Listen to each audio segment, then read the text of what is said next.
Divine Grace Igniter. ಸಂತ Lawrence ಅವರ ಜೀವನದ ಪರಿಚಯ. ಸಂತ ಲಾರೆನ್ಸ್ ಪ್ರಾಚೀನ ಕ್ರೈಸ್ತರ ಪವಿತ್ರ ಸಂತರಲ್ಲಿ ಒಬ್ಬರು. ಅವರು ಇಟಲಿಯ ರೋಮ್ ನಗರದಲ್ಲಿ 3ನೇ ಶತಮಾನದಲ್ಲಿ ಕ್ರೈಸ್ತ ಧರ್ಮಕ್ಕಾಗಿ ತಮ್ಮ ಪ್ರಾಣತ್ಯಾಗ ಮಾಡಿದ ಶ್ರೇಷ್ಠ ವ್ಯಕ್ತಿ. ಅವರ ಜೀವನ ಶ್ರದ್ಧೆ, ಧರ್ಮನಿಷ್ಠೆ ಹಾಗೂ ದೀನದ ಸೇವೆಗೆ ಅರ್ಪಿತವಾಗಿತ್ತು. ಸಂತ ಲಾರೆನ್ಸ್ ಕ್ರಿಸ್ತ ಶಕ 225ರ ಸುಮಾರಿಗೆ ಸ್ಪೇನ್ ದೇಶದ ಹ್ಯೂಸ್ಕಾ ಎಂಬ ಪ್ರಾಚೀನ ಪಟ್ಟಣದಲ್ಲಿ ಜನಿಸಿದರು. ಅವರ ತಂದೆ ಓರ್ಸಿಕನಸ್ ಮತ್ತು ತಾಯಿ ಪಟ್ರೋನಿಲ್ಲಾ ಅವರು ಧರ್ಮನಿಷ್ಠ ಕ್ರೈಸ್ತರಾಗಿದ್ದರು. ಆ ಕಾಲದಲ್ಲಿ ಕ್ರೈಸ್ತ ಧರ್ಮವನ್ನು ಸಾಮಾಜಿಕವಾಗಿ ಹಾಗೂ ರಾಜಕೀಯವಾಗಿ ಹಿಂಸೆಗೊಳಪಡಿಸಲಾಗುತ್ತಿತ್ತು. ಆದರೂ ಈ ದಂಪತಿ ತಮ್ಮ ಮಗನಿಗೆ ಧಾರ್ಮಿಕ ಶಿಕ್ಷಣವನ್ನು ನೀಡಲು ಹೆದರಲಿಲ್ಲ. ಬಾಲ್ಯದಿಂದಲೇ ಲಾರೆನ್ಸ್ ಮೃದು ಮನಸ್ಸು, ಶ್ರದ್ಧೆ ಹಾಗೂ ಪ್ರಾರ್ಥನೆಗೆ ಇಚ್ಛಾಶಕ್ತಿಯುಳ್ಳ ಬಾಲಕನಾಗಿ ಬೆಳೆಯಲಾರಂಭಿಸಿದರು. ಬಡತನ ಪರಿಸ್ಥಿತಿಯಿಂದ ವೇದನಗೊಂಡು ಇತರರಿಗಾಗಿ ದುಡಿಯುವ ಮನೋಭಾವ ಅವರಲ್ಲಿ ಹುಟ್ಟಿಕೊಂಡಿತು. ವಿದ್ಯಾಭ್ಯಾಸ ಮತ್ತು ಆಧ್ಯಾತ್ಮಿಕ ಪ್ರೇರಣೆ. ಲಾರೆನ್ಸ್ ಅವರು ತಮ್ಮ ಪ್ರಾಥಮಿಕ ವಿದ್ಯಾಭ್ಯಾಸವನ್ನು ತಾಯಿಯಿಂದಲೇ ಪಡೆದರು. ತಾಯಿ ಪಟ್ರೋನಿಲ್ಲಾ ಧರ್ಮಪಾಠಗಳಲ್ಲಿ ಪರಿಣಿತರಾಗಿದ್ದವರು. ತಮ್ಮ ಮಗನಿಗೆ ಸಕಾಲದಲ್ಲಿ ಬೈಬಲ್ ಕಥೆಗಳು, ಯೇಸು ಕ್ರಿಸ್ತನ ಉಪದೇಶಗಳು ಮತ್ತು ಧರ್ಮದ ಮಹತ್ವವನ್ನು ಹೇಳಿಕೊಡುತ್ತಿದ್ದರು. ನಂತರ ಲಾರೆನ್ಸ್ ತನ್ನ ವಿದ್ಯಾಭ್ಯಾಸವನ್ನು ಮುಂದುವರೆಸಲು ಪಂಪ್ಲೋನಾದಿಂದ ಇಟಲಿಯ ರೋಮ್ ನಗರಕ್ಕೆ ಹೋಗಿದರು. ಅಲ್ಲಿಯ ಪವಿತ್ರ ಪಾದ್ರಿಯಾದ ಸಿಕ್ಸ್ಟಸ್ ಅವರ ಬಳಿ ಅಧ್ಯಯನ ಮಾಡಿದರು. ಇವರ ನಡುವೆ ಆತ್ಮೀಯ ಶಿಷ್ಯ ಗುರು ಸಂಬಂಧ ಬೆಳೆದಿತು. ಸಿಕ್ಸ್ಟಸ್ ಅವರು ಆಧ್ಯಾತ್ಮಿಕವಾಗಿ ಲಾರೆನ್ಸ್ನ ಶ್ರದ್ಧೆ ಮತ್ತು ಸೇವಾ ಮನೋಭಾವವನ್ನು ಗುರುತಿಸಿ ತಮ್ಮ ಅತ್ಯಂತ ನಂಬಿಕೆಯ ಶಿಷ್ಯನಾಗಿಸಿಕೊಂಡರು. ಪೋಪ್ ಸಿಕ್ಸ್ಟಸ್ ಎರಡನೇ ಹಾಗೂ ಲಾರೆನ್ಸ್ ನಿಷ್ಠೆಯ ಸಂಬಂಧ. ಕ್ರಿಸ್ತ ಶಕ 257ರಲ್ಲಿ ಸಿಕ್ಸ್ಟಸ್ ರೋಮ್ನ ಪೋಪ್ ಆಗಿ ಆಯ್ಕೆಯಾಗಿದ್ದರು. ಪೋಪ್ ಆದ ನಂತರ ಅವರು ಲಾರೆನ್ಸ್ನು ಆರ್ಚ್ ಡೀಕನ್ ಸ್ಥಾನಕ್ಕೆ ನೇಮಿಸಿದರು. ಆರ್ಚ್ ಡೀಕನ್ ಆಗಿದ್ದ ಲಾರೆನ್ಸ್ ಅವರಿಗೆ ಚರ್ಚಿನ ಹಣಕಾಸು ನಿರ್ವಹಣೆ, ಬಡವರಿಗೆ ಸಹಾಯಧನ, ವಿಧವೆಯರ ಆಶ್ರಯ, ಅನಾಥ ಮಕ್ಕಳ ಸೇವೆ, ನಿರ್ಗತಿಕರಿಗೆ ಆಹಾರ ಇವುಗಳ ಪ್ರಮುಖ ಹೊಣೆಗಾರಿಕೆಯಾಗಿತ್ತು. ಲಾರೆನ್ಸ್ ಎಲ್ಲ ಕಾರ್ಯಗಳನ್ನು ಭಕ್ತಿಯಿಂದ ಹಾಗೂ ಪ್ರಾಮಾಣಿಕತೆಯಿಂದ ನೆರವೇರಿಸಿದರು. ಅವರು ದೀನರಿಗೆ ಮಾತ್ರವಲ್ಲ, ಅವರ ಆತ್ಮಕ್ಕೆ ಸಹಾಯ ಮಾಡುವ ಧರ್ಮೋಪದೇಶ ನೀಡುತ್ತಿದ್ದರು. ಚರ್ಚಿನ ಧನವೆಂದರೆ ಏನು ಎಂಬುದರ ಪರಿಕಲ್ಪನೆ. ಲಾರೆನ್ಸ್ಗೆ ಕೆಲವೊಂದು ಸಂದರ್ಭಗಳಲ್ಲಿ ರಾಜಕಾರಣಿಗಳಿಂದ, ಸಾಮ್ರಾಜ್ಯದ ಅಧಿಕಾರಿಗಳಿಂದ ಕೇಳಲಾಯಿತು, ಚರ್ಚಿನಲ್ಲಿನ ಧನ ಎಲ್ಲಿ ಇದೆ? ಚರ್ಚು ಎಷ್ಟು ಸಂಪತ್ತನ್ನು ಹೊಂದಿದೆ? ಅದಕ್ಕೆ ಲಾರೆನ್ಸ್ ಹೇಳಿದರು, ಬಡವರು, ಅನಾಥರು, ಅಂಧರು, ಅಂಗವಿಕಲರು ಇವರಲ್ಲಿದೆ ನಿಜವಾದ ಧನ.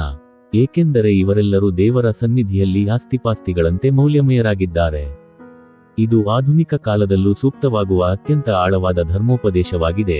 ಚರ್ಚಿನ ಸಾಂಪ್ರದಾಯಿಕ ಆಸ್ತಿ ಗೋಧಾಮಗಳಲ್ಲಿ ಅಥವಾ ಬ್ಯಾಂಕ್ ಖಾತೆಗಳಲ್ಲಿ ಅಲ್ಲ, ಮಾನವನ ಸೇವೆಯಲ್ಲಿ ಇದೆ ಎಂಬುದನ್ನು ಅವರು ತಮ್ಮ ಜೀವಿತದಿಂದ ತಿಳಿಸಿದರು.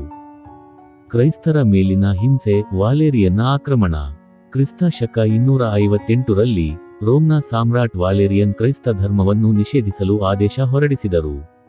ಅವರು ಪೋಪ್ ಸಿಕ್ಸ್ಟಸ್ ಎರಡನೇ ಮತ್ತು ಇತರ ಡೀಕನ್ಗಳನ್ನು ಬಂಧಿಸಿ ತಲೆಕೊಯ್ದು ಕೊಂದರು. ಲಾರೆನ್ಸ್ ಅವರನ್ನು ಕೂಡ ಬಂಧಿಸಲಾಯಿತು. ಅಧಿಕಾರಿಗಳು ಅವರಿಗೆ ಈ ರೀತಿ ಹೇಳಿದರು, ನೀನು ಚರ್ಚಿನ ಖಜಾನೆಯ ಕೀಲಿಕೈ, ಎಲ್ಲ ಚರ್ಚು ಧನವನ್ನು ಕೊಡಬೇಕು, ಇಲ್ಲದಿದ್ದರೆ ನಿನ್ನನ್ನು ಕೊಲ್ಲುತ್ತೇವೆ ಎಂದು. ಲಾರೆನ್ಸ್ ಕೆಲವು ದಿನಗಳ ಬಳಿಕ ಬಡವರನ್ನು ಕರೆದೊಯ್ಯುತ್ತಾ ಹೇಳಿದರು, ಇವರೆಲ್ಲ ನಮ್ಮ ಧರ್ಮದ ಖಜಾನೆ, ಇವರೆಲ್ಲ ದೇವರ ನಗದು ನಾಣ್ಯಗಳು. ಇದು ಅಧಿಕಾರಿಗಳಿಗೆ ಅವಮಾನವಾಗಿ ತೋಚಿತು. ಲಾರೆನ್ಸ್ ಅವರ ಧೈರ್ಯ. ಲಾರೆನ್ಸ್ ಅವರ ಮಾತು ಕೇಳಿದ ಕೂಡಲೇ ಅಧಿಕಾರಿಗಳು ಕೋಪದಿಂದ ಲಾರೆನ್ಸ್ನು ಮರಣದಂಡನೆಗೆ ಗುರಿಪಡಿಸಿದರು. ಆದರೆ ಮರಣದ ಸ್ಥಿತಿಯಲ್ಲಿಯೂ ಅವರು ಹಾಸ್ಯವನ್ನು, ಧೈರ್ಯವನ್ನು ಕಳೆದುಕೊಳ್ಳಲಿಲ್ಲ. ಅವರಿಗೆ ಬೆಂಕಿಯ ಮೇಲೆ ತಾಮ್ರದ ಜಾಲಿಯ ಮೇಲೆ ಅವರನ್ನು ಕಟ್ಟಿಸಿ ಸುಟ್ಟರು. ಅವರು ದೀನತೆಯಿಂದ ಹೇಳಿದರು, ಈ ಭಾಗ ಸುಟ್ಟಾಗಿದೆ, ಇನ್ನೊಂದು ಬದಿಯನ್ನು ತಿರುಗಿಸಿ. ಇಂತಹ ಧೈರ್ಯದ ಮಾತುಗಳ ಮೂಲಕ ಅವರು ಜಗತ್ತಿನ ಕ್ರೂರವಾದ ಪೀಡೆಗೆ ಸೋಲದೆ ಶ್ರದ್ಧೆಯ ದೀಪವನ್ನೇ ಬೆಳಗಿಸಿದರು. ಆಗಸ್ಟ್ 10ರಂದು ಅವರು ಕೊನೆಗೂ ತಮ್ಮ ಪ್ರಾಣವನ್ನು ದೇವನಿಗೆ ಅರ್ಪಿಸಿದರು. ಪವಾಡಗಳು ಮತ್ತು ಬಾಧೆಗಳ ಮಿಡಿತ. ಲಾರೆನ್ಸ್ ಅವರ ಶರೀರವನ್ನು ಕ್ರೈಸ್ತರೊಬ್ಬರು ತಮ್ಮ ಜೀವದ ಹಂಗು ಹಿಡಿದು ರಕ್ಷಿಸಿ ಸಮಾಧಿ ಮಾಡಿದರು. ಅವರ ಸಮಾಧಿಯ ಮೇಲೆ ಅನೇಕ ಪವಾಡಗಳು ನಡೆಯುತ್ತೆಂದು ಇತಿಹಾಸದಲ್ಲಿ ಉಲ್ಲೇಖಗಳಿವೆ. ನಂತರ ಪೋಪ್ ಡಾಮಾಸಸ್ ಮೊದಲನೇ ಲಾರೆನ್ಸ್ ಸ್ಮರಣಾರ್ಥವಾಗಿ ಸ್ಯಾನ್ ಲಾರೆನ್ಜೋ ಫಾರ್ ಲ ಮುರ ಎಂಬ ಭವ್ಯ ಬಸಿಲಿಕಾ ನಿರ್ಮಿಸಲಾಯಿತು. ಇಂದಿಗೂ ಆ ಸ್ಥಳ ಪವಿತ್ರ ತೀರ್ಥಕ್ಷೇತ್ರವಾಗಿದೆ.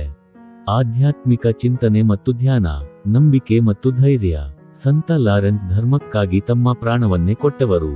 ಅವರ ನಂಬಿಕೆ ಸ್ಥಿರ, ಅಚಲ ಹಾಗೂ ಧೈರ್ಯವಂತವಾಗಿದೆ. ನಿಜವಾದ ಧನದ ಅರ್ಥ. ಇಂದು ಜನರು ಭೌತಿಕ ಸಂಪತ್ತಿನಲ್ಲಿ ಧನ್ಯತೆಯನ್ನು ಹುಡುಕುತ್ತಾರೆ. ಆದರೆ ಲಾರೆನ್ಸ್ ನಮಗೆ ಸತ್ಯವನ್ನು ತೋರಿಸುತ್ತಾರೆ. ಬಡವನು, ಕಾಯಿಲೆಯವನನ್ನು ನೋಡುವ ನಮ್ಮ ದೃಷ್ಟಿಯೇ ನಮ್ಮ ನೈತಿಕ ಸ್ಥಿತಿಯನ್ನು ತೋರುತ್ತದೆ. ಸೇವೆಯು ದೇವರಿಗೆ ಅರ್ಪಣೆಯಾಗಿದೆ. ಲಾರೆನ್ಸ್ ಬಡವರನ್ನು ನೋಡಿದಾಗ ಅವರು ದೇವರನ್ನು ನೋಡಿದಂತಾಯಿತು. ಸೇವೆಯು ಪ್ರಾರ್ಥನೆಯ ಇನ್ನೊಂದು ರೂಪ ಎಂದು ಅವರು ತೋರಿಸಿದರು. ಸಂತ ಲಾರೆನ್ಸ್ ಪ್ರೇರಣೆಯ ಜೀವಂತ ಪ್ರತಿಮೆ. ಸಂತ ಲಾರೆನ್ಸ್ ಅವರ ಜೀವನವೆಂದರೆ ಕೇವಲ ಇತಿಹಾಸದಲ್ಲೊಂದು ಪುಟವಲ್ಲ, ಅದು ನಮ್ಮೆಲ್ಲರ ಜೀವನದಲ್ಲಿ ಬೆಳಕಾಗುವ ದೀಪವಾಗಿದೆ. ಅವರು ಭಕ್ತಿಯಿಂದ, ಧೈರ್ಯದಿಂದ, ಸೇವೆಯಿಂದ ಮತ್ತು ಪ್ರೀತಿಯಿಂದ ಬದುಕಿದಂತೆ ನಾವು ಬದುಕಿದರೆ ನಮ್ಮ ಜೀವನವನ್ನು ದೇವರಿಗೆ ಸಮರ್ಪಿತ ಸೇವೆಯಾಗಿ ರೂಪಿಸಬಹುದು. ಸೇವಾ ಮನೋಭಾವ, ಬಡವರಲ್ಲಿ ದೇವರ ದರ್ಶನ. ಲಾರೆನ್ಸ್ ಅವರು ಬಡವರನ್ನು ಚರ್ಚಿನ ನಿಜವಾದ ಧನ ಎಂದು ಪರಿಗಣಿಸಿದರು. ಇವತ್ತಿನ ಕಾಲದಲ್ಲಿ ನಾವು ಸಂಪತ್ತು, ಅಧಿಕಾರ, ಲಾಭ ಗಳಿಸುವ ತವಕದಲ್ಲಿ ಮುಳುಗಿರುವಾಗ ಲಾರೆನ್ಸ್ ನಮಗೆ ಇದನ್ನು ನೆನಪಿಸುತ್ತಾರೆ. ಪ್ರೇರಣೆ. ಅವರಂತೆ ಸೇವೆಯ ಜೀವನಕ್ಕೆ ನಾವು ಬದ್ಧರಾಗಬೇಕು. ಬಡವರ, ಅನಾಥರ, ವಿಧವೆಯರ ಒಳನೋಟ ನಮಗೆ ದೇವರನ್ನು ಪರಿಚಯಿಸುತ್ತದೆ. ನಗೆಮುಖದ ತ್ಯಾಗ, ದುಃಖದಲ್ಲೂ ಶಾಂತಿ. ಬೆಂಕಿಯ ಮೇಲೆಯೇ ಸುಟ್ಟರು ಅವರು ಹೇಳಿದ್ದು, ಈ ಭಾಗ ಸುಟ್ಟಿದೆ, ಇನ್ನೊಂದು ತಿರುಗಿಸಿ. ಇದು ಉಗ್ರ ಸನ್ನಿವೇಶದಲ್ಲಿಯೂ ದೇವರ ಆಶ್ರಯದಲ್ಲಿ ಇರುವ ಆಧ್ಯಾತ್ಮಿಕ ಶಕ್ತಿಯ ಸಂಕೇತ. ಹಿಮ್ಮುಖ ಸೂಚ್ಯಂಕ ಬಲಕ್ಕೆ ಸೂಚಿಸುತ್ತದೆ ಪ್ರೇರಣೆ. ನಮ್ಮ ಬದುಕಿನ ಸಂಕಷ್ಟಗಳಲ್ಲಿ ಲಾರೆನ್ಸ್ನಂತೆ ಶಾಂತ ಮನಸ್ಸನ್ನು ಕಾಯ್ದುಕೊಳ್ಳೋಣ. ಹಾಸ್ಯ, ಶಾಂತಿ ಮತ್ತು ಪ್ರಾರ್ಥನೆಯೊಂದಿಗೆ ಭಯವನ್ನು ಗೆಲ್ಲೋಣ. ನಿಷ್ಠೆಯ ಜೀವನ ಪದವಿಗೆ ಅಲ್ಲ, ಕರ್ತವ್ಯಕ್ಕೆ ನಿಷ್ಠೆ.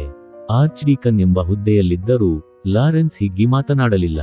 ಅವರು ಅಧಿಕಾರವನ್ನೇ ಸೇವೆಯಾಗಿಯೇ ನೋಡಿದರು. ಹಣಕಾಸಿನ ವ್ಯವಸ್ಥೆ ಮಾಡುವ ಸಂದರ್ಭದಲ್ಲಿ ಅವರು ದೀನರನ್ನು ಮರೆಯಲಿಲ್ಲ. ಪ್ರೇರಣೆ. ನಾವು ಕೆಲಸ ಮಾಡುವಾಗ ಹುದ್ದೆಯಲ್ಲ, ಜವಾಬ್ದಾರಿಯಲ್ಲಿ ನಿಷ್ಠೆ ಇರಲಿ. ನಮ್ಮ ಪದವಿ ನಮಗೆ ಅಹಂ ನೀಡಬಾರದು, ಸೇವಾ ಮನೋಭಾವ ನೀಡಬೇಕು.